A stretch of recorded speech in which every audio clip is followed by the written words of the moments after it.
Hello बच्चों, Hindi medium platform पे आपका हार्दिक स्वागत है।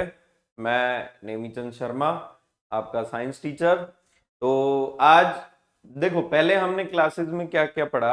हर एक लेक्चर में हमने पूरे चैप्टर को डिवाइड करके अलग अलग पढ़ा था। आज हम क्या कर रहे हैं, जो भी हमने पढ़ा था उसको एनसीईआरटी में देख रहे हैं और एनसीईआरटी का जो चैप्टर है उसको वन शॉट में देख रहे हैं। मतलब मान लो आपका स्कूल में टेस्ट है और आप पूरा लेक्चर जो है 5-6 लेक्चर में मान लो पूरा चैप्टर कंप्लीट हो रहा है, उसके नोट्स हैं, तो आपको पढ़ने में बहुत टाइम लग रहा है। तो आप क्या कर सकते हो, पूरी एनसीईआरटी की जो ये वाला चैप्टर है उसको वन शॉट में एक बार फटाफट रीड करके जा सकते हो, जिससे आपको तुरंत याद रहेगा और आप एग्जाम में अच्छे से परफॉर्म कर सकते हो। ठीक है, तो आपके लिए देखो एक नई चीज लाया हूं मैं, एनसीईआरटी इन वन शॉट। कौन से चैप्टर की? फर्स्ट चैप्टर के लिए अपन पढ़ने जा रहे हैं। तो देखो, अपन ने पहला चैप्टर क्या था, रासायनिक अभिक्रियाएं एवं समीकरण। ये इसकी हेडिंग है, रासायनिक अभिक्रियाएं एवं समीकरण। मैंने आपको बताया था रासायनिक अभिक्रियाएं क्या होती है, बताओ। रासायनिक अभिक्रियाएं, रसायन मतलब जो केमिस्ट्री में एक पदार्थ को दूसरे पदार्थ में, मतलब अभिकारकों को उत्पादों में बदलने के लिए जिनका उपयोग किया जाता है उन्हें रासायनिक अभिक्रियाएं कहते हैं। और उनको यदि अगर शॉर्ट फॉर्म में लिखी जाए तो उन्हीं को अपन कहते हैं रासायनिक समीकरण। ठीक है, तो अपने दैनिक जीवन की निम्नलिखित परिस्थितियों पर ध्यान दीजिए और विचार कीजिए। गर्मियों में कमरे के ताप पर दूध को खुला छोड़ा जाता है। तो मैंने आपको पढ़ाया था, दूध को खुला छोड़ने पर दूध क्या हो जाता है, खराब हो जाता है। बताओ कैसा परिवर्तन है ये, रासायनिक परिवर्तन या भौतिक परिवर्तन? तो ये है रासायनिक रासायनिक परिवर्तन। क्यों हुआ रासायनिक परिवर्तन? क्योंकि दही का नेचर अलग है, मतलब जो दूध खराब हो गया उसका नेचर अलग है और जो पहले था उसका नेचर अलग है। मतलब यहां पर बंधों का वियोजन और संयोजन हुआ है।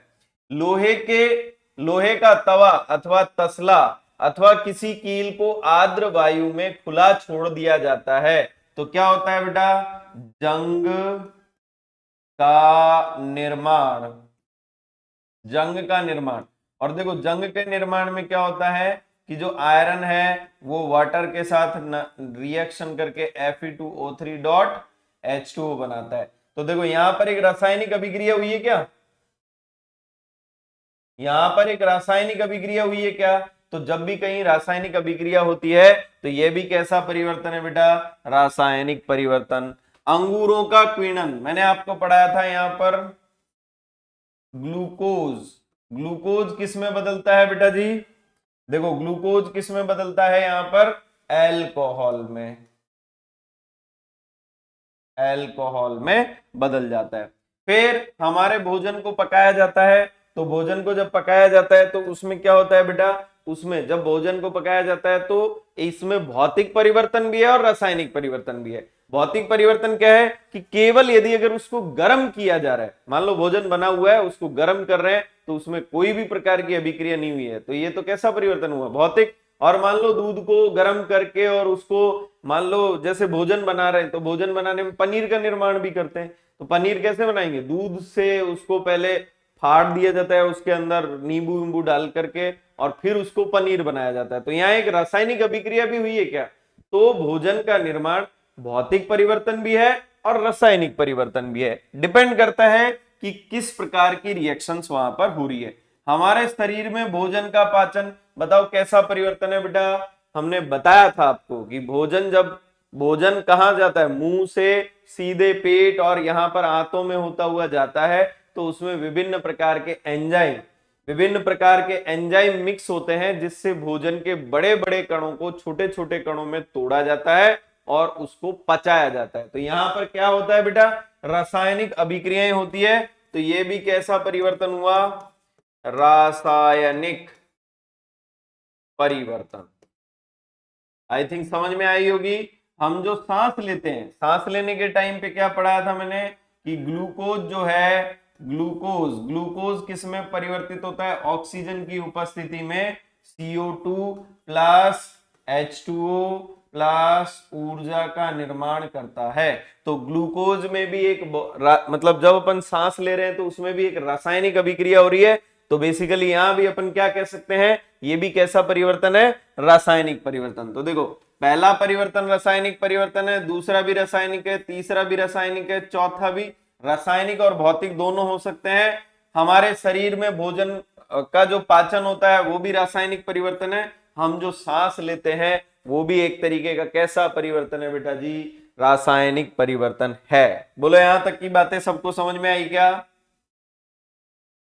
देखो अब क्या कह रहे हैं अपन, इन सभी परिस्थितियों में प्रारंभिक वस्तु की प्रकृति तथा पहचान कुछ ना कुछ बदल गई है। मतलब देखो जो ग्लूकोज था वो किस में कन्वर्ट हो गया, अल्कोहल में। ठीक है, जंग के दौरान आयरन किस में परिवर्तित हो गया, Fe2O3 में। भोजन पच करके किस में चला गया, ग्लूकोज में। मतलब यहां पर क्या हो गया, सभी परिस्थितियों में जो प्रारंभिक पदार्थ है वो कुछ ना कुछ परिवर्तन शो करके अन्य पदार्थों में बदल गया। बोलो पहली लाइन का मतलब समझ में आया? पदार्थ के भौतिक, क्या कह रहा हूं मैं, पदार्थ के भौतिक तथा रासायनिक परिवर्तन के बारे में हम पिछली कक्षाओं में पढ़ चुके हैं। भौतिक परिवर्तन क्या होता है और रासायनिक परिवर्तन क्या होता है, ये हमने पहले 9th में पढ़ लिया है। कोई भी रासायनिक परिवर्तन होता है तो हम कह सकते हैं कि एक रासायनिक अभिक्रिया हुई है। तो देखो यहां पर काम की बात है, जो क्या है भाई, ये क्या हो रहा है, हाँ जी, देखो यहां पर काम की बात क्या है बेटा, काम की बात यह है कि रासायनिक परिवर्तन में किसी प्रकार की, या रासायनिक परिवर्तन में रासायनिक अभिक्रिया संपन्न होती है। रासायनिक अभिक्रिया संपन्न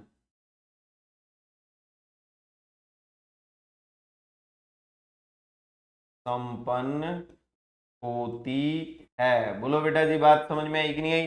रासायनिक परिवर्तन में कोई रासायनिक अभिक्रिया संपन्न होगी, लेकिन भौतिक परिवर्तन में कोई भी रासायनिक अभिक्रिया नहीं होगी। आप शायद सोच रहे होंगे कि रासायनिक अभिक्रियाओं का वास्तविक अर्थ क्या है। बताओ क्या है रासायनिक अभिक्रियाओं का वास्तविक अर्थ? देखो रासायनिक अभिक्रियाओं का वास्तविक अर्थ है पुराने बंधों का वियोजन तथा नए बंधों का निर्माण। क्या है? पुराने बंधों का वियोजन, पुराने बंधों का वियोजन तथा नए बंधों का निर्माण। देखो बेसिकली मतलब रासायनिक अभिक्रिया का वास्तविक अर्थ क्या है, पुराने बंधों का वियोजन और नए बंधों का निर्माण। जैसे अभी हमने पढ़ा Fe ने वाटर के साथ रिएक्शन करके बनाया Fe2O3.H2O। देखो यहां पर Fe जो था उसके अंदर नए बंधों का निर्माण हो गया, किसके साथ, ऑक्सीजन के साथ। तो ये कैसा परिवर्तन हुआ, रासायनिक परिवर्तन हुआ। क्लियर? प्रश्नों का उत्तर पाने के लिए आइए हम कुछ क्रियाकलाप करते हैं। देखो जब भी कभी आप लैब में कोई भी क्रियाकलाप करने जाएं तो आपको एक चीज ध्यान अवश्य होनी चाहिए कि हमें वहां पर सुरक्षा के उपकरण पहन के जाना चाहिए। तो इस क्रियाकलाप में शिक्षक, कोई भी जब आप लैब में जाते हो तो पहली चीज तो होना चाहिए शिक्षक का सहयोग। क्यों? क्योंकि जैसे मान लो आप लैब में गए, लैब में बहुत खतरनाक चीजें होती है, वहां अचानक आग लग गई, तो शिक्षक का होना बहुत जरूरी है। सुरक्षा के लिए छात्रों की आंखों पर चश्मा पहन लें। क्यों चश्मा? क्यों? मान ले कोई केमिकल अपन यूज कर रहे हैं वो हमारी आंखों में चला गया तो परमानेंट अपना ब्याह होने में दिक्कत हो जाएगी भाई साहब। ठीक है, लगभग 3 से 4 सेंटीमीटर लंबे मैग्नीशियम के रिबन को रेगमाल से रगड़ लिया। देखो बेटा यहां पर क्या हो रहा है, मैं आपको समझा देता हूं। देखो हम क्या कर रहे हैं, बेसिकली ये एक बर्नर है, इस बर्नर के ऊपर आग जलाई हमने और यहां पर ये एक मैग्नीशियम का रिबन था जिसको पकड़ लिया अपन ने टोंग की सहायता से, इसको होल्ड करके इसके ऊपर लगा दिया। मैंने आपको पढ़ाया था कि जब इसको गर्म करेंगे तो ये किस में चला जाएगा भाई, सफेद पाउडर का निर्माण करता है। ये किसका निर्माण करता है बेटा जी, सफेद पाउडर, सफेद पाउडर का निर्माण करता है। देखो यही ये अभिक्रिया करवा रहा है। क्या कर रहे हैं अपन, 3 से 4 सेंटीमीटर लंबे मैग्नीशियम के रिबन को लिया, चिमटे की सहायता से पकड़ के स्प्रिट लैंप के ऊपर हमने जलाया। जब हमने जलाया तो जलाने पर देखो ये जो प्याली है, इस प्याली में सफेद कलर का, देखो वॉच ग्लास में मैग्नीशियम ऑक्साइड आ गया। यहां पर कौन था, मैग्नीशियम। इस रिएक्शन को यदि अगर मैं करके दिखाऊं तो ये जो मैग्नीशियम था ये ऑक्सीजन की उपस्थिति में कन्वर्ट हो रहा है किसमें, मैग्नीशियम ऑक्साइड में। बताओ भौतिक परिवर्तन हुआ कि रासायनिक परिवर्तन, बताइए। कोई भी रासायनिक अभिक्रिया संपन्न हो रही है तो वो कैसा परिवर्तन होगा बच्चे, वो होगा रासायनिक परिवर्तन। तो ये रासायनिक परिवर्तन है हमारे पास। चले आगे। अब देखो नेक्स्ट, आपने देखा कि चमकदार श्वेत लौ के साथ मैग्नीशियम का रिबन का दहन हो जाता है और यह किस में कन्वर्ट हो जाता है बेटा, श्वेत चूर्ण में परिवर्तित हो जाता है। यह मैग्नीशियम ऑक्साइड का चूर्ण वायु की उपस्थिति में ऑक्सीजन तथा मैग्नीशियम के बीच होने वाली अभिक्रिया के कारण बन रहा है। तो अभी हमने कहा रासायनिक परिवर्तन कब होगा, जब कोई रासायनिक अभिक्रिया के द्वारा संपन्न हो तो उसे कहते हैं अपन रासायनिक परिवर्तन। क्लियर। दूसरा क्या है क्रियाकलाप, एक परख नली ली और इस परख नली के अंदर हमने क्या लिया, लेड, सीसा ले लिया और नाइट्रेट का घोल ले लिया। इसमें पोटेशियम आयोडाइड का घोल मिला दिया। मैंने आपको पढ़ाया था कि जैसे पीबी लिया, PbNO3, ये कह रहे हैं ना पोटेशियम लेड नाइट्रेट का घोल लिया हमने, इस पीबी नाइट्रेट के घोल की रिएक्शन Ki के साथ करवाएंगे।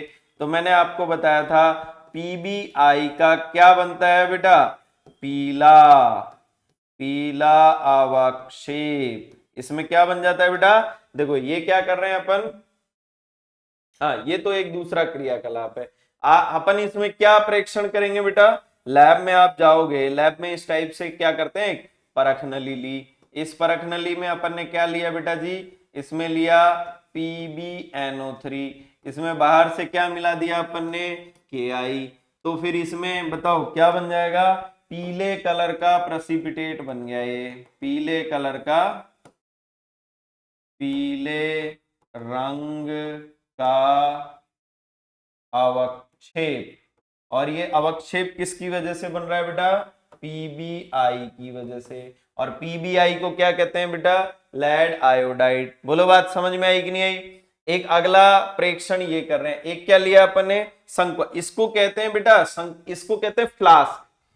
देखो लैब में आप कांच के अलग अलग बर्तन देखोगे, एक ऐसे जाकर के ऐसे नीचे ऐसे गोल पैंदे टाइप का ऐसे पात्र होता है, उसको कहते हैं फ्लास्क।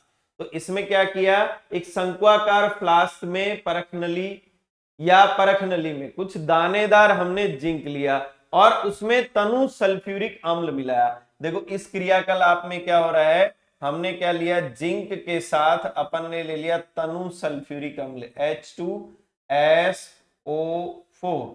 अब देखो जब धातुएं अम्लों के साथ अभिक्रिया करती है तो हाइड्रोजन गैस मुक्त होती है।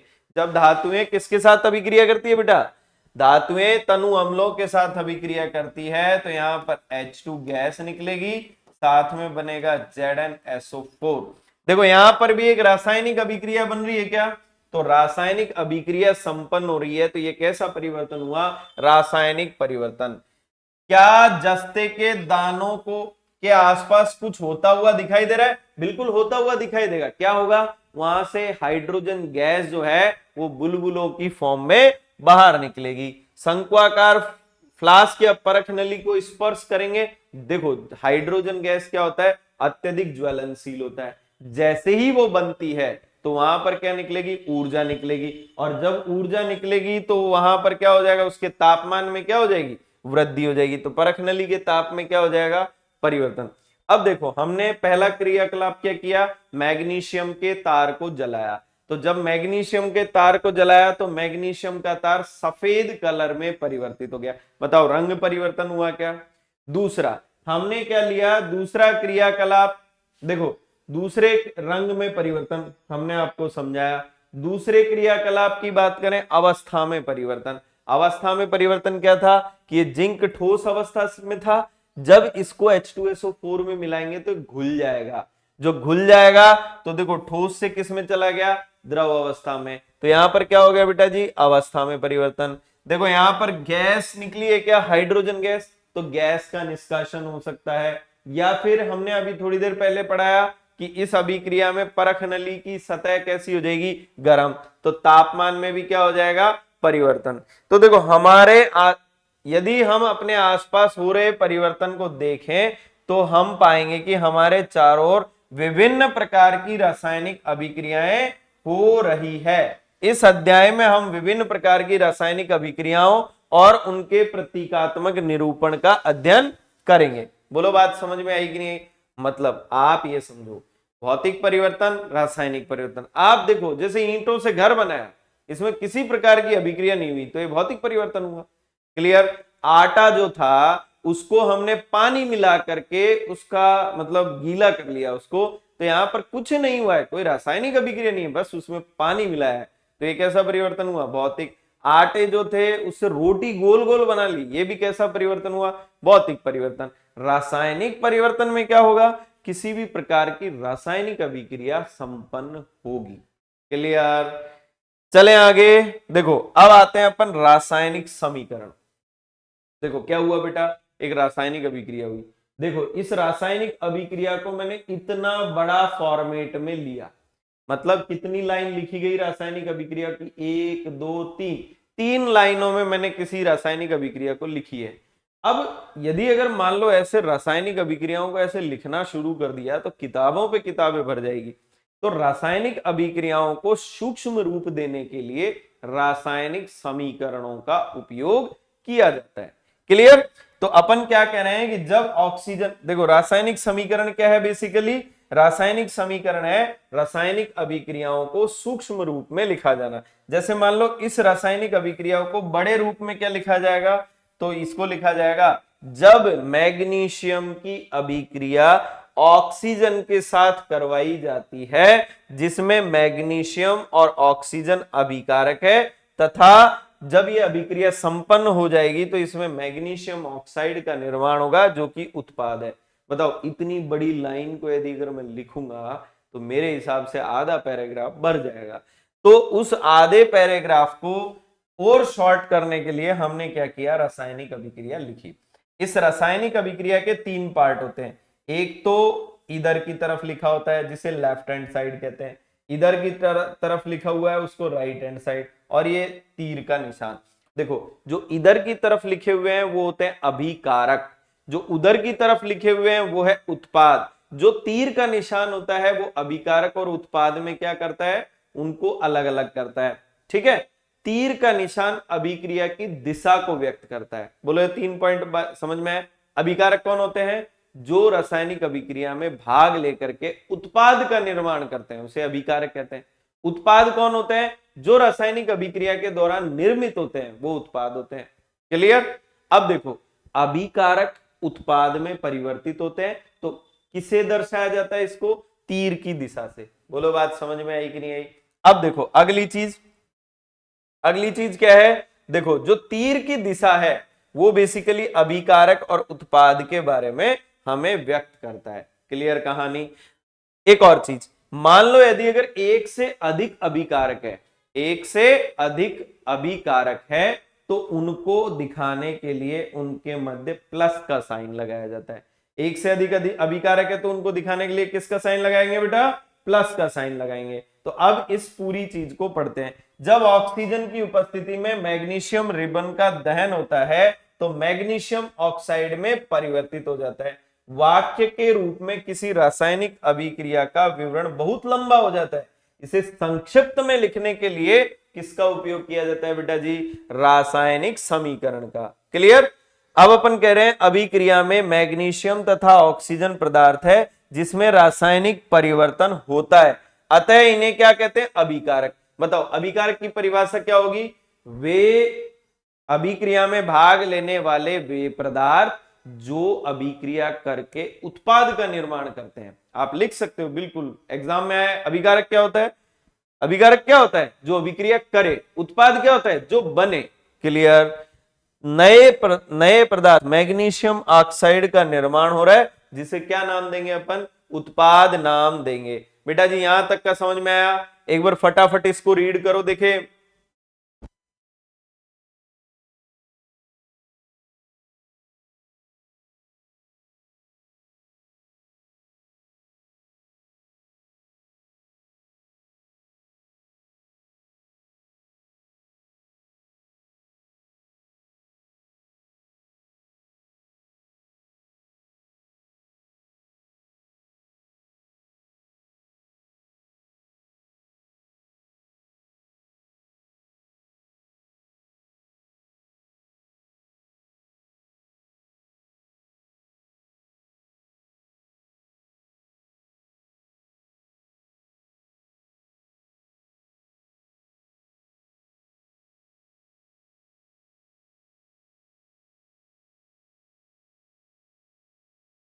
हाँ जी बेटा, तो अब अपन आगे की कहानी शुरू करते हैं।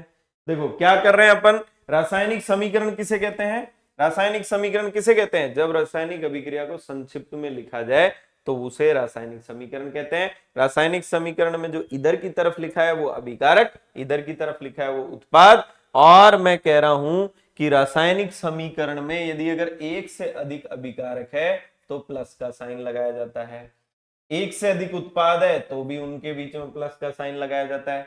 अभिकारकों को कहां लिखा जाता है भाई, बाईं ओर, और उत्पादों को कहां लिखा जाता है, दाईं ओर। बोलो समझ में आया या नहीं आया, क्लियर। अब अपन कहते हैं रासायनिक समीकरण। क्या रासायनिक समीकरण के निरूपण में, निरूपण की इससे भी संक्षिप्त विधि है क्या, भाई ये अपन ने ऐसे लिखा है, शब्दों की जगह रासायनिक सूत्रों का उपयोग यदि अगर करेंगे तो उसको क्या कहते हैं, रासायनिक समीकरण। बोलो बात समझ में आई कि नहीं आई, शब्दों की जगह सूत्र, जैसे मैग्नीशियम के लिए Mg, ऑक्सीजन के लिए O2 और मैग्नीशियम ऑक्साइड के लिए MgO। बोलो बात समझ में आई कि नहीं आई। यदि आप मैग्नीशियम ऑक्सीजन और मैग्नीशियम ऑक्साइडों का के सूत्रों का स्मरण करें तो उपरोक्त शब्द समीकरण इस प्रकार से लिखा जा सकता है, जिसे अपन क्या कहते हैं, रासायनिक समीकरण। देखो बेटा इसमें तो क्या था, देखो रासायनिक समीकरण को और भी सूत्र लिख, और भी सूक्ष्म रूप से लिख सकते हैं क्या, ये वाली चीजें हैं। तो भाई रासायनिक अभिक्रिया को यदि अगर संक्षिप्त रूप में लिखा जाता है उसे क्या कहते हैं, रासायनिक समीकरण। रासायनिक समीकरण में जो इधर की तरफ लिखा होता है लेफ्ट हैंड साइड उसको अभिकारक, उधर की साइड उत्पाद। अभिकारकों के बीच में प्लस का साइन आ सकता है, उत्पादों के बीच में भी प्लस का साइन। तीर का निशान किसको व्यक्त करता है, अभिक्रिया की दिशा को। तो यहां तक की बात आपको समझ में आ गई होगी सबको। अब आता है अभिक्रिया संतुलन। क्या होता है अभिक्रिया का संतुलन, किसी रासायनिक अभिक्रिया में जितने अभिकारक में परमाणु हैं उतने ही किसमें बनने चाहिए, उत्पाद में। क्यों, क्योंकि रासायनिक अभिक्रियाएं दो नियमों का पालन करती है। कौन कौन से पढ़ाया हुआ है, द्रव्यमान संरक्षण का नियम है पहला तो, और दूसरा परमाणु संरक्षण का नियम। द्रव्यमान संरक्षण का नियम क्या कहता है, संरक्षण का मतलब ना तो नष्ट कर सकते हैं ना बना सकते हैं।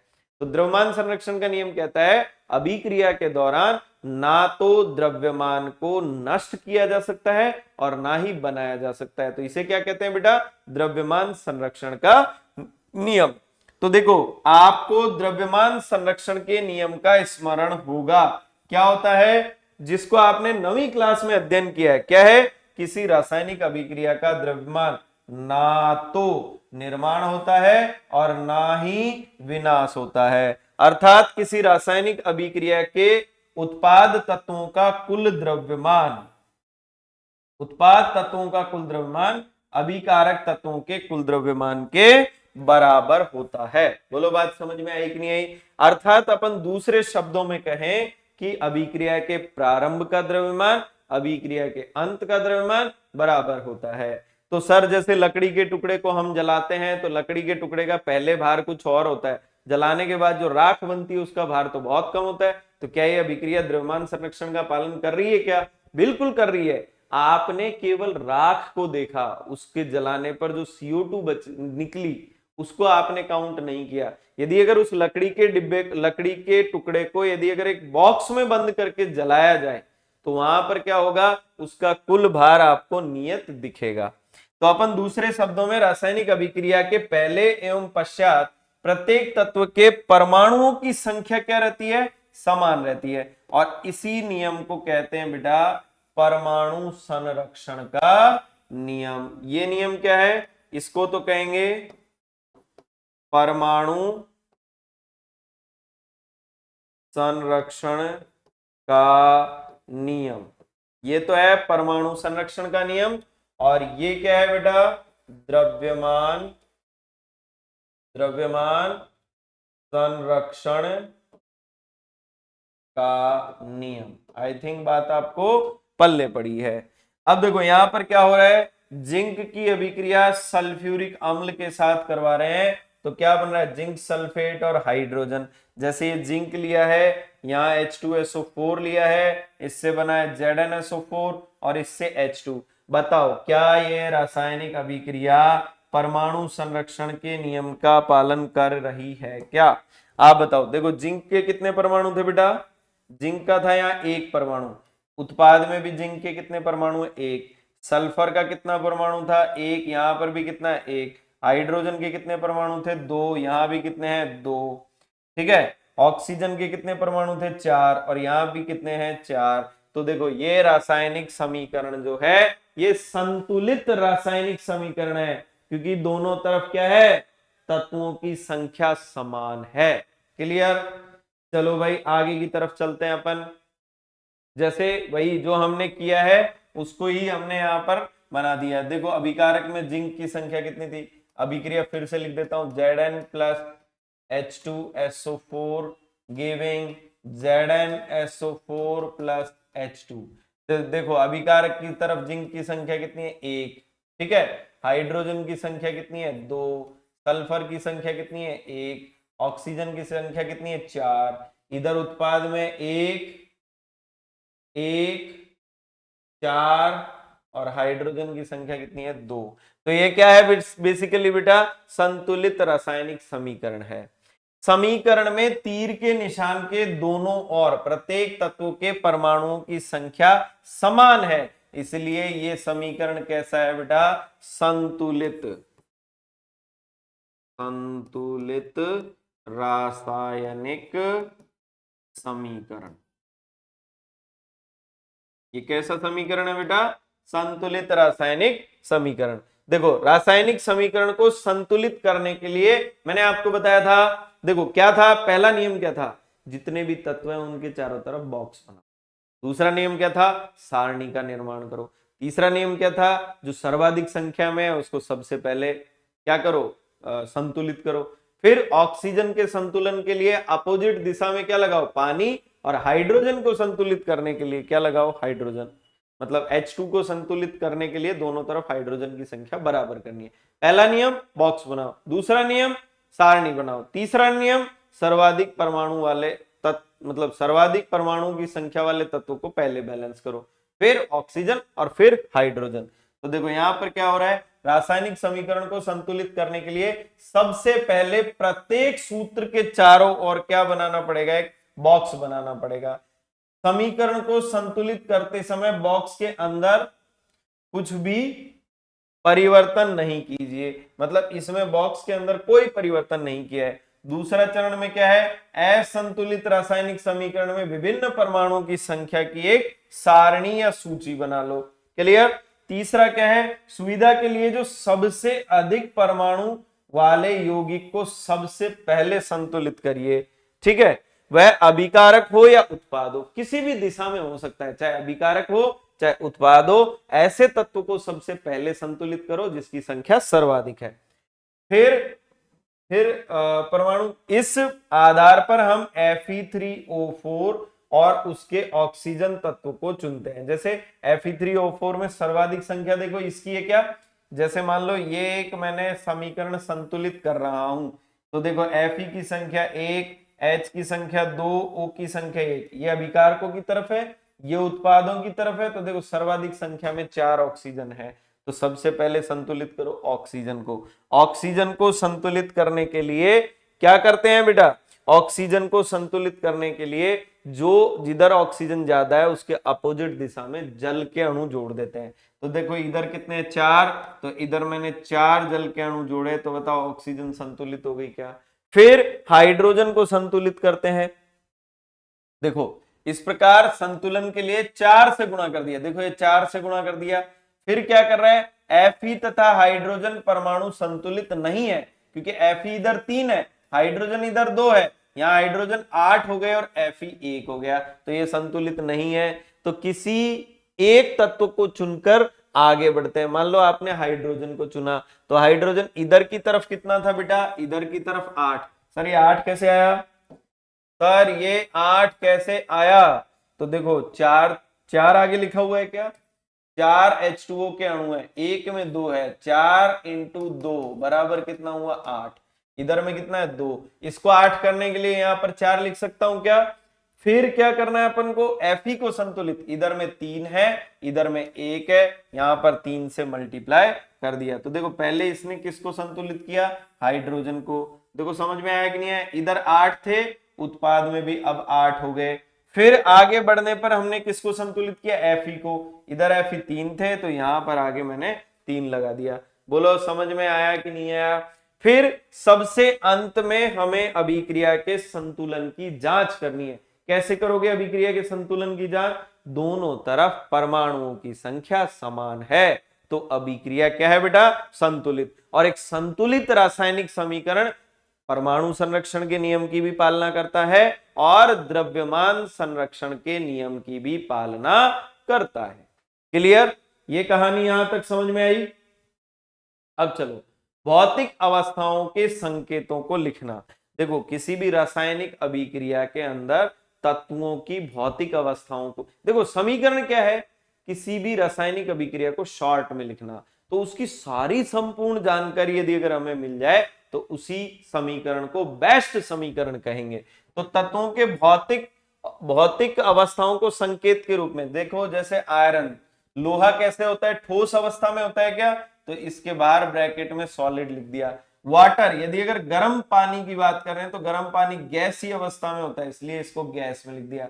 Fe3O4 जो है सॉलिड अवस्था में बन रहा है, हाइड्रोजन यहाँ गैस अवस्था में बन रही है।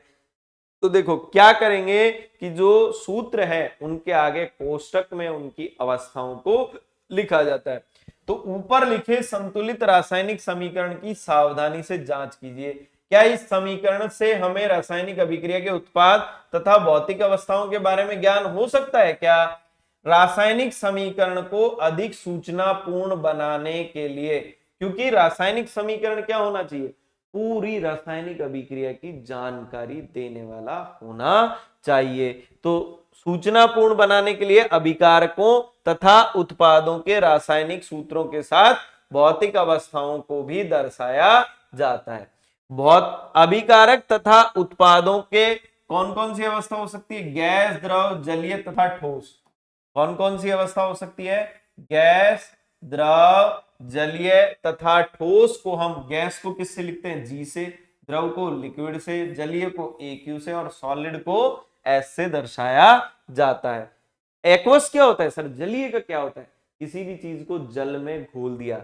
जैसे मान लो यहाँ पर नमक जो था NaCl, इसको पानी में मैंने घोल दिया, तो अब यहाँ Na बनेगा, Na पॉजिटिव पानी में घोला हुआ है, तो उसके आगे क्या लिखूंगा बेटा? एक्वस। बोलो बात समझ में आई कि नहीं आई? चलो आगे। अब देखो क्या हो रहा है, भौतिक अवस्थाएं लिख दी, अभिकारक लिख दिए, उत्पाद लिख दिए। अब मान लो अभिक्रिया प्रकाश की उपस्थिति में हो रही है, या अभिक्रिया ताप की उपस्थिति में हो रही है, या अभिक्रिया किसी उत्प्रेरक की उपस्थिति में हो रही है, तो इन चीजों को भी अभिक्रिया में दर्शाया जा सकता है। और वो कहां दर्शाया जाता है बेटा? एरो के ऊपर। तो कभी कभी अभिकारक अभिक्रिया की परिस्थिति, जैसे कौन कौन? ताप, दाब, उत्प्रेरक आदि को भी तीर के निशान के ऊपर या नीचे लिखा जा सकता है। बोलो बात समझ में आया कि नहीं आया? क्लियर? अब देखो प्रश्न है, वायु में जलाने से पहले मैग्नीशियम के रिबन को साफ क्यों किया जाता है? बताओ, देखिए आप लोग बताओ।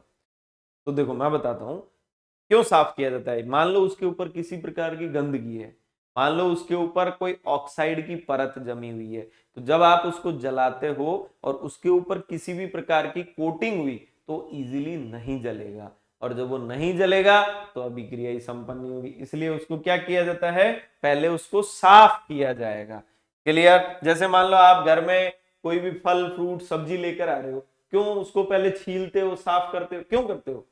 ताकि उसमें क्या हो, उसकी जो गंदगी है वो हट जाए। निम्नलिखित रासायनिक अभिक्रियाओं को संतुलित कीजिए। चलो ठीक है बेटा, अब हमारे पास ये एक टास्क हो गया।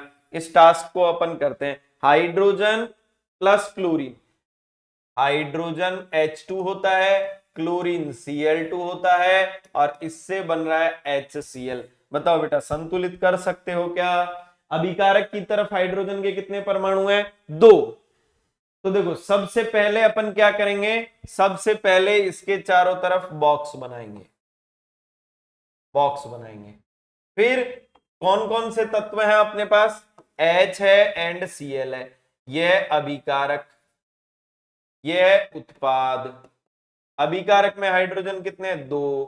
क्लोरीन कितने हैं? 2। उत्पाद में हाइड्रोजन कितने हैं? 1। क्लोरीन कितना है? 1। बोलो यही दिख रहा है ना भाई, हाइड्रोजन 1 दिख रहा है, क्लोरीन 1 दिख रहा है, इधर 2 और 2 दिख रहे हैं। अब देखो इनको यदि अगर संतुलित करना है तो इसके आगे देखो मैं 2 लगा सकता हूं क्या? अब देखो हाइड्रोजन भी 2 हो गए और क्लोरीन भी 2 हो गए। तो बताओ बेटा, ये संतुलित रासायनिक समीकरण हो गया क्या? तो देखो इस समीकरण में क्या लिखना पड़ेगा, इधर की तरफ 2 बनाना पड़ेगा। देखो फटाफट समझो। नहीं समझ में आया क्या? बिल्कुल बहुत इजी चीज है, कोई ज्यादा टफ नहीं है। अच्छा दूसरा अपन करते हैं, पहली रिएक्शन होगी, दूसरी barium chloride plus aluminium sulphate. देखो मैं बना देता हूं इनको। मैंने जो आपको चैप्टर पढ़ाया था वहां पर मैंने तत्वों की संयोजकताओं का एक चार्ट बनवाया था, वो चार्ट आपको याद होगा तो आप बता सकते हो बेरियम सल्फेट क्या होगा, है आप बता सकते हो सोडियम, ये एल्यूमिनियम सल्फेट क्या होगा। तो देखो किसकी रिएक्शन करवा रहा है, BaCl2, बेरियम क्लोराइड की रिएक्शन किससे करवा रहा है, एल्यूमिनियम AlSO4 सल्फेट से। और क्या बना रहा है बेटा साथ में, एल्यूमिनियम सल्फेट से, तो बेरियम सल्फेट और एल्यूमिनियम क्लोराइड। तो यहां पर बना रहा है BaSO4 प्लस साथ में क्या बना रहा है, AlCl3। देखो बेटा यहां पर बेरियम 1 है, क्लोरीन 2 है, लेकिन इधर में 3 है, अभिक्रिया संतुलित नहीं है। एल्यूमिनियम इधर 1, इधर में 1, सल्फेट इधर में 1, इधर में भी 1, लेकिन क्लोरीन बराबर नहीं होने की वजह से अपन कह रहे हैं अभिक्रिया संतुलित नहीं है। तो अपन सबसे पहले संतुलित रासायनिक समीकरण बनाने के लिए सबसे पहले क्या बनाते हैं बेटा, सबसे पहले इनके चारों तरफ बॉक्स का निर्माण कर लेंगे। ये मैंने बॉक्स बनाया, ये मैंने बॉक्स बनाया, इधर बॉक्स बना दिया, इधर बॉक्स बना दिया। अब देखो कौन कौन से तत्व भाग ले रहे हैं, Ba भाग ले रहा है, Cl भाग ले रहा है, Al भाग ले रहा है, S भाग ले रहा है, O भाग ले रहा है। क्लियर? अब देखो Ba की संख्या अभिकारकों में कितनी है, 1, Cl की संख्या 2, एल्यूमिनियम की संख्या 1, सल्फेट की संख्या 1, ऑक्सीजन की संख्या 4। उत्पाद की तरफ बात करें तो उत्पाद की तरफ बात करने के लिए क्या होगा बेटा, बेरियम की संख्या 1, क्लोरीन की संख्या 3, एल्यूमिनियम की संख्या कितनी है, एल्यूमिनियम की संख्या 1, सल्फर की संख्या 1, ऑक्सीजन की संख्या 4। मतलब हमें सबसे पहले भाई यही है संतुलित है, तो हमें इसी को संतुलित करना है। उधर की तरफ 3 है, इधर की तरफ 2 है, ऐसा कुछ करें क्या कि दोनों तरफ बराबर हो जाए। इधर 3 से मल्टीप्लाई कर दूं मैं इसको, और इधर में मैं इसको 2 से मल्टीप्लाई कर दूं। तो देखो 2 इंटू 3 किया 6 हो गया, 3 इंटू 2 किया 6 हो गया। लेकिन अब यहाँ एक गड़बड़ हो गई। गड़बड़ क्या हो गई, गड़बड़ ये हो गई बेटा जी, एल्यूमिनियम की संख्या इधर में 2 हो गई, इधर में 1 हो गई। तो अपन क्या करेंगे, इसके आगे देखो 2 लिख करके देखो, तो 2 लिखते ही एल्यूमिनियम बराबर हो गया, बराबर हो गया कि नहीं हुआ। अच्छा यदि अगर मैं बात करूं सल्फेट के बारे में, तो यहाँ पर बेरियम 3, और ये तो मामला इस तरीके से तो अपन गड़बड़ कर जाएंगे। तो अपन देखो क्या कर रहे हैं, अपन सबसे पहले अपन ने ऑक्सीजन, ऑक्सीजन बैलेंस था, सल्फर इधर में भी एक, इधर में भी एक, एल्यूमिनियम एक और एक, उधर में 3 है भाई, इधर में एल्यूमिनियम 3 थे और इधर में 2 थे, हमें केवल और केवल इसी को बैलेंस करना है। तो हमने क्या किया, इधर में 3 इंटू 2 करते ही 6 हो गया, 3 इंटू 2 करते ही इधर में 6 हो गया। अब देखो, अब अपन ने जो अगला बैलेंसिंग किया, ये बैलेंसिंग एल्यूमिनियम को ना करके मैं यदि अगर बेरियम को करता हूं, बेरियम को करता हूं, तो यहां 3 बेरियम हो गए, इधर में भी 3 बेरियम हो गए, इधर में सल्फर की संख्या कितनी हो गई बेटा, सल्फर की संख्या 3, ऑक्सीजन की संख्या कितनी हो गई, 4 तिये 12। तो मैं इसके आगे, सल्फेट के आगे 3 लिख सकता हूं क्या? देखो ये तो कुछ गड़बड़ हो रहा है, मतलब हमने कहीं ना कहीं कुछ तो गलती की है। वापस करते हैं इसको, देखो वापस करते हैं। अपने पास रिएक्शन क्या थी, बेरियम सल्फेट की अभिक्रिया किससे कर रहे हैं, ए, क्या क्या था, रिएक्शन पढ़ते हैं पहले। रिएक्शन क्या है, बेरियम क्लोराइड है, उल्टा कर दिया अपन ने। देखो क्या है अपने पास, BaCl2, बेरियम क्लोराइड की अभिक्रिया किससे करवा रहे हैं अपन, एल्यूमिनियम सल्फेट। देखो बेटा, हाँ हमने एक गड़बड़ करी है, इसके आगे 3 आएगा, इसके आगे 2 आएगा, जल्दीबाजी गड़बड़ करता है। तो यहां पर क्या हो जाएगा, अब इसको संतुलित करेंगे ना अपन, तो यहां पर है एल्यूमिनियम क्लोराइड AlCl3, एल्यूमिनियम का तो क्लोराइड बनाना है और बेरियम का क्या बनाना है बेटा, सल्फेट। अब है मामला सही।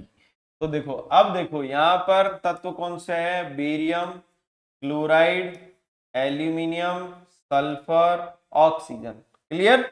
अब देखो यहां पर बेरियम की संख्या अभिकारकों में 1 है, क्लोरीन की संख्या 2 है, एल्यूमिनियम की संख्या 2 है, सल्फर की संख्या 3 इंटू 1 3 है, और ऑक्सीजन की संख्या 4 थी 12। ये तो अभिकारकों की तरफ हो गई।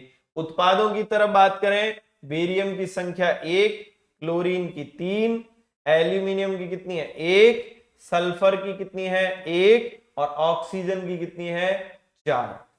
बोलो बात समझ में आई या नहीं आई?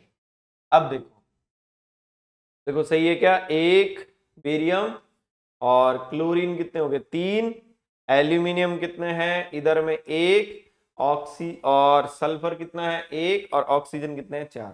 बिल्कुल, यहां तक की बात क्लियर है।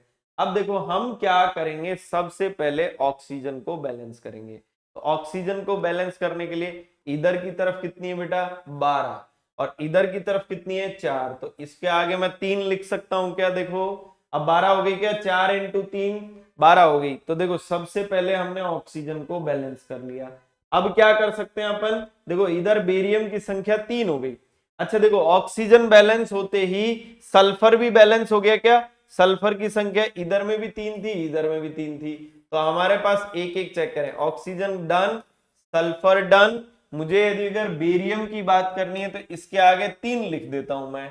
तो इसके आगे 3 लिखते ही देखो बेरियम की संख्या भी बैलेंस हो गई, मतलब बेरियम जो है वो डन हो गया। क्लोरीन की संख्या कितनी हो गई, 3 इंटू 2, 3 दूनी 6। बोलो बात समझ में आई कि नहीं आई? तो यहां पर यदि अगर मैं 2 कर दूं तो देखो एल्यूमिनियम भी बैलेंस हो गया और क्लोरीन भी बैलेंस होगी। देखो भाई समझो, फिर से समझो क्या है। सबसे पहले मैंने बॉक्स बनाया, सबके आगे बॉक्स बना करके तत्वों की संख्या लिख दी।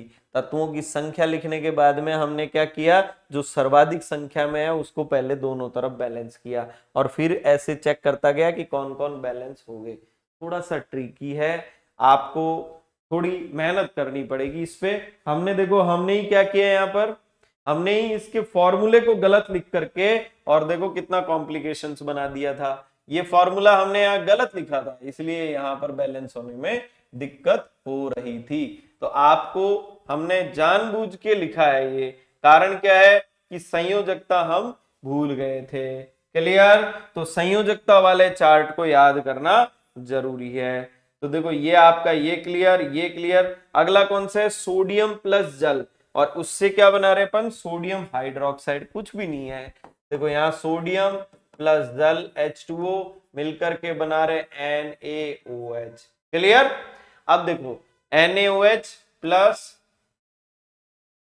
जैसे NaOH का निर्माण क्या क्या बना रहा है, सोडियम हाइड्रोक्साइड और हाइड्रोजन। देखो बेटा सबसे पहले बॉक्स का निर्माण, चारों तरफ बॉक्स बना दो। फिर कौन कौन से तत्व हैं, H O, सोडियम की संख्या 1 2 1, उत्पाद की तरफ 1, हाइड्रोजन की संख्या 3 और ऑक्सीजन की संख्या 1। सबसे पहले किसको बैलेंस कर दो, हाइड्रोजन को बैलेंस कर दो। तो हाइड्रोजन को बैलेंस करने के लिए मैं इसके आगे 1/2 लिख दूं। 1/2 लिखते ही ये कितना हो गया, 1, और इधर में कितने हो गए, 2, और ये, तो इस तरीके से क्या होगी, ये बैलेंस हो गई। चले आगे, चलो भाई अब अपन आगे की चीज पढ़ते हैं, रासायनिक अभिक्रियाओं के प्रकार।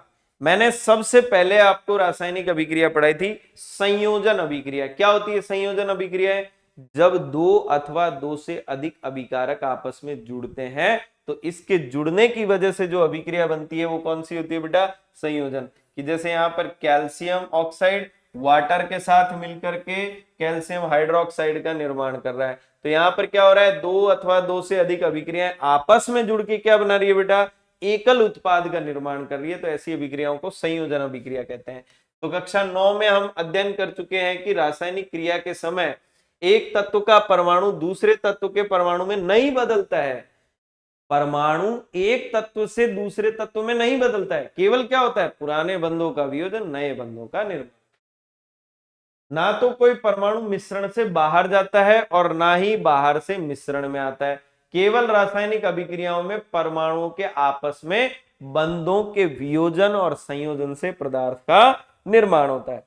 अब देखो रासायनिक संयोजन अभिक्रिया किसे कहते हैं, कि इस वे रासायनिक अभिक्रियाएं जिनमें दो अथवा दो से अधिक अभिकारक आपस में जुड़ करके एकल उत्पाद का निर्माण करते हैं, उसे क्या कहा जाता है बेटा, संयोजन अभिक्रियाएं। क्लियर। अब जैसे मान लो इस रासायनिक अभिक्रिया का आपने एक उदाहरण ले लिया, और अब इसको कैसे लिखोगे हिंदी में, कि जब कैल्शियम ऑक्साइड की अभिक्रिया वाटर के साथ करवाई जाती है तो कैल्शियम हाइड्रोक्साइड और ऊष्मा का निर्माण होता है। अतः यह एक अभिक्रिया में, अतः इस अभिक्रिया में दो अभिकारक आपस में जुड़ करके एकल उत्पाद का निर्माण कर रहे हैं, इसलिए इस अभिक्रिया को संयोजन अभिक्रिया नाम दिया जाता है।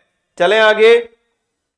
देखो बेटा अब जो देखो यहां पर भी क्या हो रहा है, दो अभिकारक आपस में जुड़ करके एकल उत्पाद का निर्माण कर रहे हैं। बताओ इस अभिक्रिया को क्या कहेंगे, संयोजन अभिक्रिया। क्यों कहेंगे इसको संयोजन अभिक्रिया, दो अभिकारक आपस में जुड़कर एकल उत्पाद बना रहे हैं। जैसे मान लो इस अभिक्रिया को आपको लिखना पड़े, कैसे लिखोगे, जब हाइड्रोजन की अभिक्रिया ऑक्सीजन के साथ करवाई जाती है तो यह संयोजन अभिक्रिया द्वारा जल का निर्माण करता है। बोलो लिख सकते हो कि नहीं लिख सकते हो।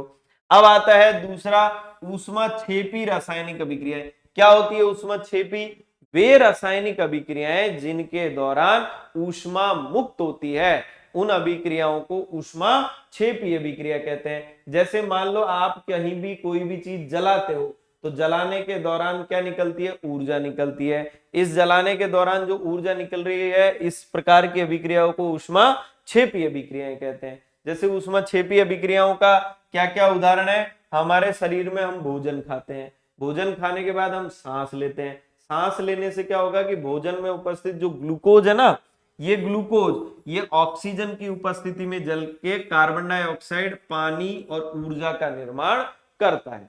आपने सुना होगा कि रेगिस्तान का जो जहाज होता है ऊंट, उसकी कुबड़ के अंदर क्या होता है, वसा भरी होती है, और उस वसा के जलने की वजह से वो पानी की कमी को पूरा करते रहता है। इसलिए ऊंट जो है वो काफी दिनों तक बिना पानी के भी जीवित रह सकता है। बोलो बात समझ में आई कि नहीं आई। तो जब भी अपन कोई भी चीज जलाते हैं तो उसमें CO2, जब अपन सांस लेते हैं तो ऑक्सीजन अंदर लेते हैं, CO2 बाहर निकालते हैं। ये CO2 कहां से आई, जो हमने भोजन किया है उससे बने हुए ग्लूकोज के दहन से आई है। बोलो यहां तक की बात सबको क्लियर हो गई है। चलो आगे, अब अपन बात करते हैं वियोजन या अपघटन। संयोजन तो क्या था, दो अभिकारक मिलकर के एकल उत्पाद। वियोजन क्या होगा, एकल अभिकारक टूट करके, जैसे इसको मैं तोड़ दूं तो ये क्या होगा वियोजन, इसको मैं जोड़ दूं संयोजन। तो जोड़ूंगा तो क्या होगा, दो टुकड़ों को जोड़ के एक बनाऊंगा। तो दो अभिकारक आपस में जुड़ के एक बना रहे संयोजन, एकल अभिकारक टूट करके दो बना रहे तो वियोजन। क्लियर? चलो भाई, तो यहां पर क्या हो रहा है, देखो इस अभिक्रिया में एकल अभिकारक जो है वो टूट करके दो अथवा दो से अधिक उत्पादों का निर्माण कर रहा है, अतः यह अभिक्रिया कैसा हो गई, वियोजन अभिक्रिया हो गई। अब देखो किसी भी रासायनिक अभिक्रिया में वियोजन किस किस प्रकार से हो सकता है, तो वियोजन हो सकता है उसको गर्म कर दो ताप के द्वारा, या फिर सूर्य के प्रकाश में, सूर्य के प्रकाश में भी वियोजन हो सकता है, या वियोजन कैसे कैसे हो सकता है, ताप द्वारा हो सकता है, सूर्य के प्रकाश से हो सकता है, या विद्युत से हो सकता है, विद्युत द्वारा। तो देखो किसी भी रासायनिक अभिक्रिया में यदि अगर वियोजन अभिक्रिया करवानी है तो तीन प्रकार से हो सकता है, ताप, सूर्य के प्रकाश द्वारा और विद्युत ऊर्जा द्वारा। क्लियर? आप देखेंगे कि जैसे मान लो ये एक अभिकारक है, ये दो अथवा दो से अधिक उत्पादों में टूट गया तो इसे क्या कहेंगे अपन, वियोजन अभिक्रिया। मान लो इस अभिक्रिया को आपको लिखना है, कैसे लिखोगे कि जब FeSO4 फेरस सल्फेट को गर्म किया जाता है, देखो एरो के ऊपर ऊष्मा लिखी हुई, क्या मैंने आपको बताया था ना, एरो के ऊपर ऊष्मा, ताप, दाब ये सब लिख सकते हैं अपन। तो जब फेरस सल्फेट को गर्म किया जाता है तो फेरिक ऑक्साइड तथा SO2 व SO3 का निर्माण होता है। यह अभिक्रिया या फिर इस अभिक्रिया में एकल अभिकारक वियोजित होकर के तीन उत्पादों का निर्माण कर रहे हैं, अतः यह एक वियोजन अभिक्रिया का उदाहरण है। इस अभिक्रिया को आप कैसे लिख सकते हो कि जब CaCO3 को गर्म किया जाता है तो यह कैल्शियम ऑक्साइड व CO2 का निर्माण करता है, यह एक वियोजन अभिक्रिया का उदाहरण है। इस अभिक्रिया को आप कैसे लिख सकते हो कि जब लेड नाइट्रेट की अभिक्रिया, लेड नाइट्रेट को गर्म किया जाता है तो लेड ऑक्साइड तथा नाइट्रेट तथा ऑक्सीजन का निर्माण होता है, यह अभिक्रिया एक वियोजन अभिक्रिया का उदाहरण है। चलें आगे। अब देखो ये क्रियाकलाप है, तो देखो वियोजन अभिक्रिया किस किस की उपस्थिति में हो सकती थी, मैंने अभी पिछली रिएक्शंस बताई ताप की उपस्थिति में, अगली रिएक्शन किसकी उपस्थिति में बता रहा हूं भाई, सूर्य के प्रकाश में। देखो AgCl या AgBr को सूर्य के प्रकाश की उपस्थिति में रखा जाता है तो ये इस प्रकार से वियोजित हो जाता है। इन दोनों अभिक्रियाओं का उपयोग ब्लैक एंड व्हाइट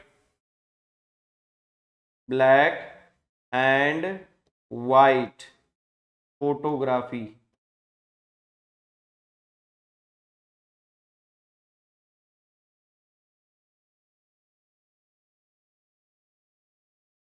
इन दोनों अभिक्रियाओं का उपयोग, देखो ये लिखा हुआ ना, श्याम श्वेत फोटोग्राफी में किया जाता है।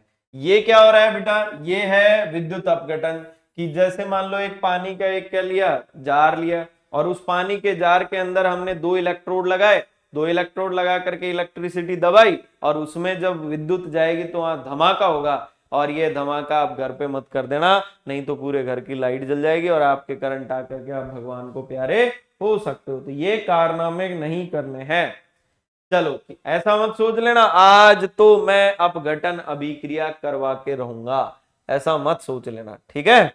अब देखो विस्थापन अभिक्रिया, विस्थापन आपने खो खो गेम देखा है, एक बच्चा आकर के धक्का देता है और उसकी जगह जाके खुद बैठ जाता है, खो खो बोल के जाता है, ठीक है। तो विस्थापन अभिक्रिया हुई कि एक अभिकारक में उपस्थित तत्व को अधिक क्रियाशील तत्व द्वारा हटाना विस्थापन अभिक्रिया कहलाता है। क्लियर? तो देखो विस्थापन अभिक्रिया में क्या होगा कि जैसे ये Fe है, ये FeSO4 CuSO4 के साथ रिएक्शन करेगा तो ये है अधिक क्रियाशील। ये क्या है बेटा, अधिक क्रियाशील, अधिक क्रियाशील है। तो ये क्या होगा, Cu को धक्का मारेगा और यहां से निकल गया, देखो इसने विस्थापन कर दिया, क्या तो विस्थापन अभिक्रियाएं क्या होती है? वे रासायनिक अभिक्रियाएं जिनमें एक अधिक क्रियाशील तत्व कम क्रियाशील तत्व को विस्थापित कर देता है, ऐसी अभिक्रियाओं को विस्थापन अभिक्रियाएं कहते हैं। जैसे Fe की रिएक्शन CuSO4 के साथ करवाई जाती है तो FeSO4 और Cu का निर्माण होता है। इसी तरीके से जिंक की अभिक्रिया CuSO4 के साथ करवाएंगे तो यहां पर क्या बनेगा? ZnSO4 plus Cu। तो यहां पर कौन अधिक क्रियाशील है? जिंक। यहां पर कौन अधिक क्रियाशील है? Pb। तो अपन क्या कहेंगे कि वे रासायनिक अभिक्रियाएं जिनमें अधिक क्रियाशील तत्व कम क्रियाशील तत्व को विस्थापित कर देता है, विस्थापन अभिक्रियाएं कहलाती है। और इसके 3 एग्जाम्पल आप एग्जाम में लिख सकते हो। देखो बेटा, एग्जाम में आपको रासायनिक अभिक्रियाओं को बड़ा कर करके लिखना है तो आप क्या लिख सकते हो कि जब Fe की अभिक्रिया CuSO4 के साथ करवाई जाती है तो FeSO4 तथा Cu का निर्माण होता है। इसको हिंदी में लिखे आओ, इसको हिंदी में लिखे आओ।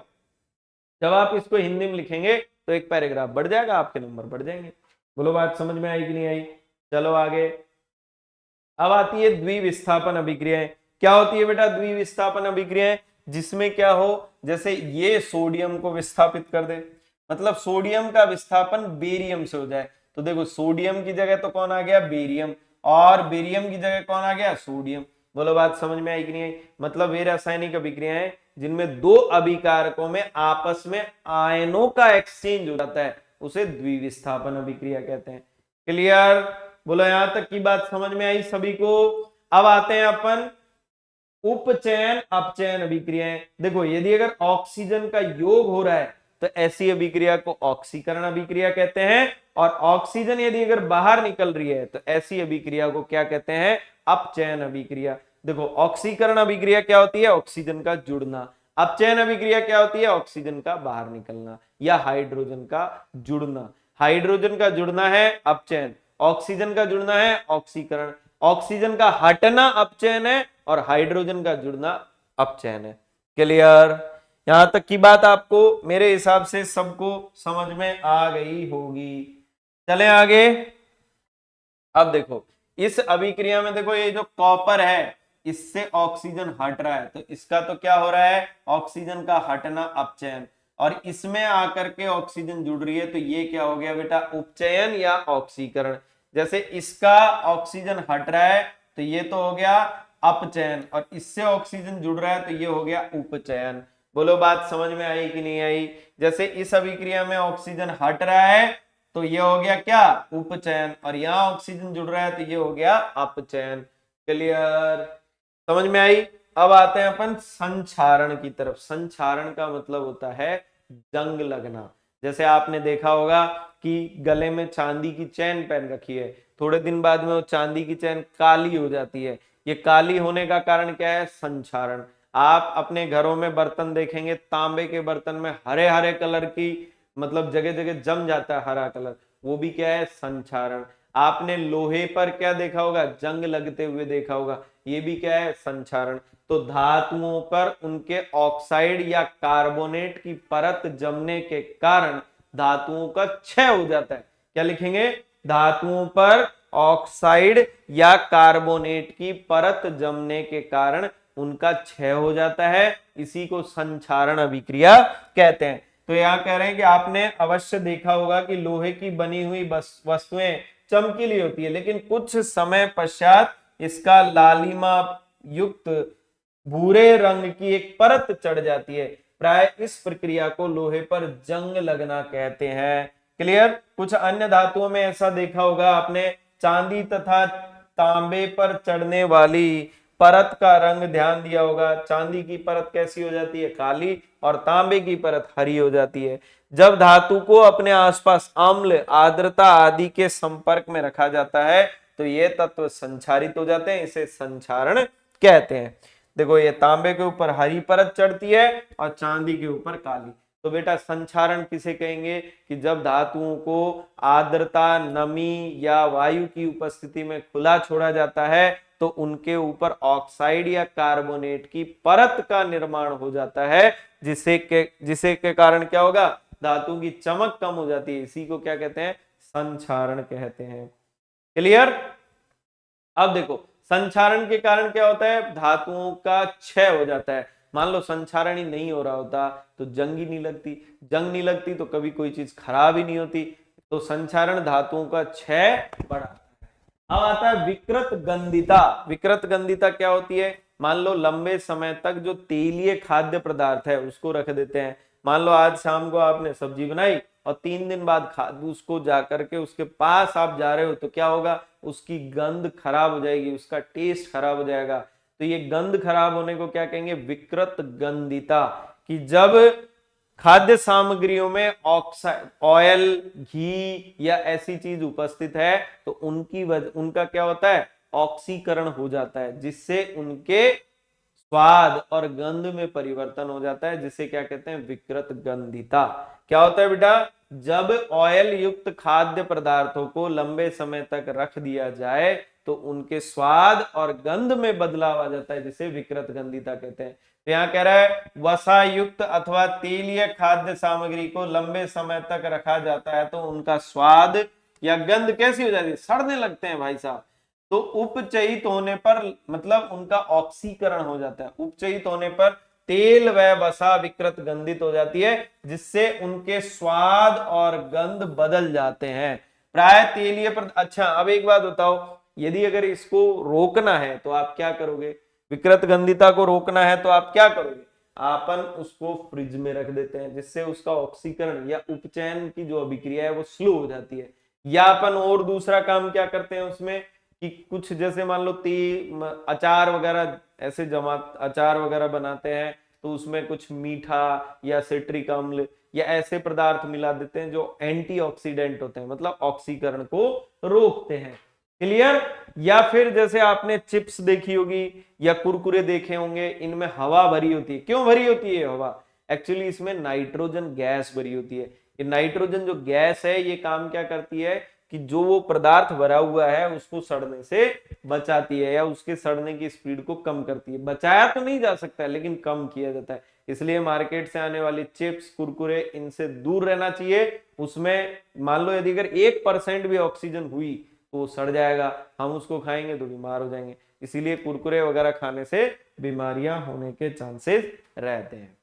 क्लियर। तो देखो आज हमने ये पूरे चैप्टर को एक शॉर्ट में पढ़ा है, बिल्कुल एक 1.5 घंटे के इस लेक्चर में हमने इस पूरे चैप्टर को पढ़ लिया है।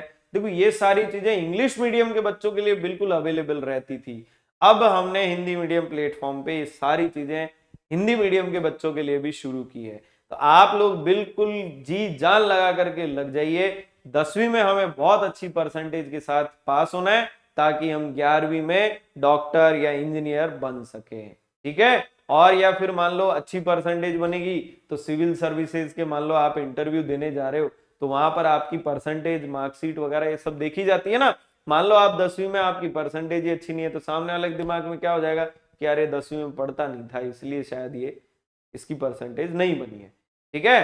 तो अपन को बिल्कुल मेहनत करनी है, पूरी साल है। देखो इस तरीके से मैं पूरे चैप्टर को 1 घंटे में आपके सामने रखूंगा, देखो कितना अच्छा हो जाएगा। एग्जाम से पहले आपने फटाफट से इस चैप्टर को रीड किया, एनसीईआरटी आपने सामने रखा, मैं बोल रहा हूं आप एनसीईआरटी सामने रख रहे हो, फटाफट आप पढ़ के चले गए। बताओ 4 घंटे में 4 चैप्टर पढ़ सकते हो, पढ़ सकते हो कि नहीं। तो ये देखो कितना फायदेमंद चीज है आपके लिए। तो पहले आपने पूरी साल लेक्चर्स को पढ़ा, फिर जब लेक्चर पढ़े पूरे ढंग से उसको समझ लिया, फिर चैप्टर को शॉर्ट में पढ़ो। बार बार मान लो आपको याद नहीं हो रहा है, हमें क्या होता है याद होने में दिक्कत होती है सर, तो याद होने में दिक्कत हो रही है, आप क्या करो इसको बार बार देखो। बार बार देखोगे, 2-5 बार देखोगे, एकदम दिमाग में फिट हो जाएगा। क्योंकि देखो हम जब कहीं भी कोई भी चीज देखने, जैसे मूवियां अपन को याद रह जाती है ना, क्यों रह जाती है मूवियां यार, क्योंकि हमने उसको देखा है, सुना है।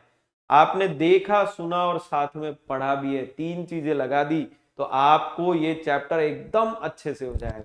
ठीक है बच्चों, थैंक यू सो मच, बने रहिए, हम और नए लेक्चर्स लेकर आएंगे आपके लिए। तब तक के लिए आपको अपने पूरी छुट्टियों का और इधर उधर जो टाइम बचता है उसका उपयोग करके अपने लक्ष्य के लिए लग जाना है। ठीक है, थैंक यू सर।